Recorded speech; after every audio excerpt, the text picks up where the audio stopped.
माझं नाव विलास पुखराज जैन, मी राहणारा पुण्याचाच आहे। माझं इथे यायचं कारण एकच की मी माझ्या डोळ्याचा त्रास गेल्या 2-5 वर्षापासून असं मला जाणवत होतं, पण नेमकं काय आहे हे मला कळलं नव्हतं। कारण मी रात्रीची ड्रायव्हिंग करत असताना मला रात्रीच्या ड्रायव्हिंगमध्ये असं दिसायचं की लाईट न दिसता मला ते स्टार दिसायचे। मला नेमकं लक्षात आलं की काहीतरी प्रॉब्लेम आहे, पण काय हे नेमकं समजू शकलं नाही। तर मी पुण्यातले आमचे काही मित्र आहेत माझे डॉक्टर्स, म्हणजे डॉक्टर जवळ असेल, डॉक्टर रजनीश पवार आहेत, डॉक्टर आता ते आयनक्स म्हणून मॉडेल कॉलनीत आहे। तर मी जवळजवळ 3 जणांकडे गेलो आणि त्यांची OPD घेतली, त्यांचे व्ह्यूज घेतले, त्यांचे सगळे पॅकेजेस घेतले, पण आय वॉज नॉट कॉन्फिडन्स आणि मला कम्फर्ट झोन बी नाही झाला की हे काहीतरी वेगळं दिशाभूल होती। म्हणजे मला असं कम्फर्ट झोन नाही वाटलं आणि डोळ्याशी मी कसा खेळू, आणि तसं मला काय असं एकदम काही दिसत नव्हतं, फक्त ड्रायव्हिंगचाच मला मेन प्रॉब्लेम होता। मग मी परत एकदा रजनीश पवारकडे गेलो, म्हणलं बाबा सर काय तुम्ही मला देताय जरा मला अजून, तर बोले तू अगदी ये परत आपण परत चेक करू। परत चेक केला पण मला कॉन्फिडन्स लेवल वाढला नाही।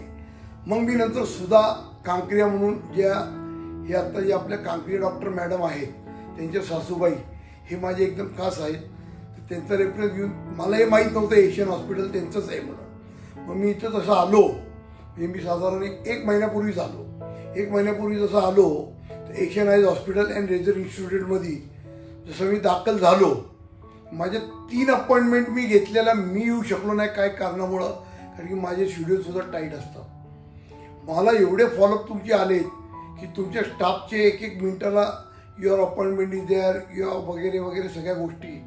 मग मी एक दिवशी आलो, भेटलो, सगळे माझे टेस्ट झाल्या, टेस्ट झाल्यानंतर सगळे जे काय प्रोटोकॉल असतात त्या प्रोटोकॉलप्रमाणे 1, 2, 3 room number 5, room number 6, room number 4 ह्याच्या सगळ्या एक टेस्ट घेतल्या आणि 2 डोळ्याचे टेस्ट घेतल्यानंतर सुधा कांक्रिया म्हणजे सुनबाई जी आहेत कांक्रिया, सुतिया कांक्रिया, त्यांनी माझं बघितल्यानंतर मी त्या मॅडमला एकच सांगितलं मी तुमच्या सासूबाईच्या रेफरन्सनी आलो आहे आणि तुम्ही मला हे बघणार असेल तर मी तुमच्याकडं आय एम सॅटिस्फाईड।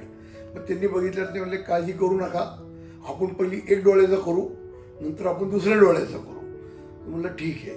मग पहिल्यांदा बघितल्यावर त्यांनी मला लगेच एक 8 दिवसाची साधारण 7 तारखेला पहिल्या डोळ्याचं माझं लेफ्टचं डोळ्याचं ऑपरेशन त्यांनी केलं, ते लेझरनी केलं लेझरनी।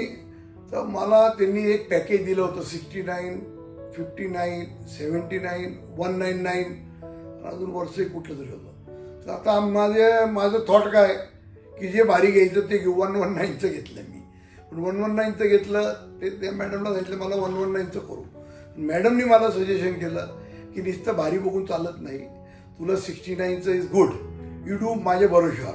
मी मॅडमवर भरोसा सोडून टाकला, म्हणलं 69। मी कसं एक कुठली वस्तू घ्यायची तर ही समजा 1,000ची असेल ती 1,500ची तर मी 1,500 वाली घेतो, त्या हिशोबाने मी म्हणलं 1,19,000चं घेतो। मॅडम म्हणले की तुला 1,19,000चं तो सूट होणार नाही, तू आपला 69चं तुला करू। म्हणलं ठीक आहे। तर तो पहिला ऑपरेशन केलं, ऑपरेशन झालं नाही झालं मला कळलं सुद्धा नाही। म्हणजे जी तुमची प्रोसिजर, जी फॉलोअप, आईज ड्रॉप, इथं येऊन बसणं, एक रूममध्ये तुम्ही एकेकाला पाठवताय, मला एकदम ते जे ट्रीट झालं ना कळलं सुद्धा नाही। आणि ज्या दिवशी OTTमध्ये घेऊन गेले मॅडमने ऑपरेशन केलं, म्हणजे असं समजा की तुम्ही एक अमूल बटर म्हणा किंवा पनीर कसं एकदम सॉफ्ट असतं तसं मॅडमनी केलं आणि मला एक विथिन 15 मिनिट्स मी बाहेर आलो। मला कळलं सुद्धा नाही। 1 का 2 दिवस मी चष्मा काढलाच नाही, डोळ्यावर एक पडदा ठेवला, एकच डोळ्याने बघत होतो, रिस्क नको घ्यायला, आणि कुठं बाहेर पडलो नाही। आणि दुसऱ्या तिसऱ्या दिवशी मॅडमशी फोन केला, सांगितलं, दुसऱ्या डोळ्याचं बी मला त्यांनी वेळ दिला होता, आणि दुसऱ्या डोळ्याचं बी ऑपरेशन काल झालं माझं राईटचं, तोही सेम याच पद्धतीने झाला। तर इट इज अल्टिमेट, म्हणजे चॅलेंजेस नाही, म्हणजे महाराष्ट्र ते म्हणतात 1 नंबर आहे, पण मी तर म्हणतो ऑल ओव्हर इंडियाच असेल।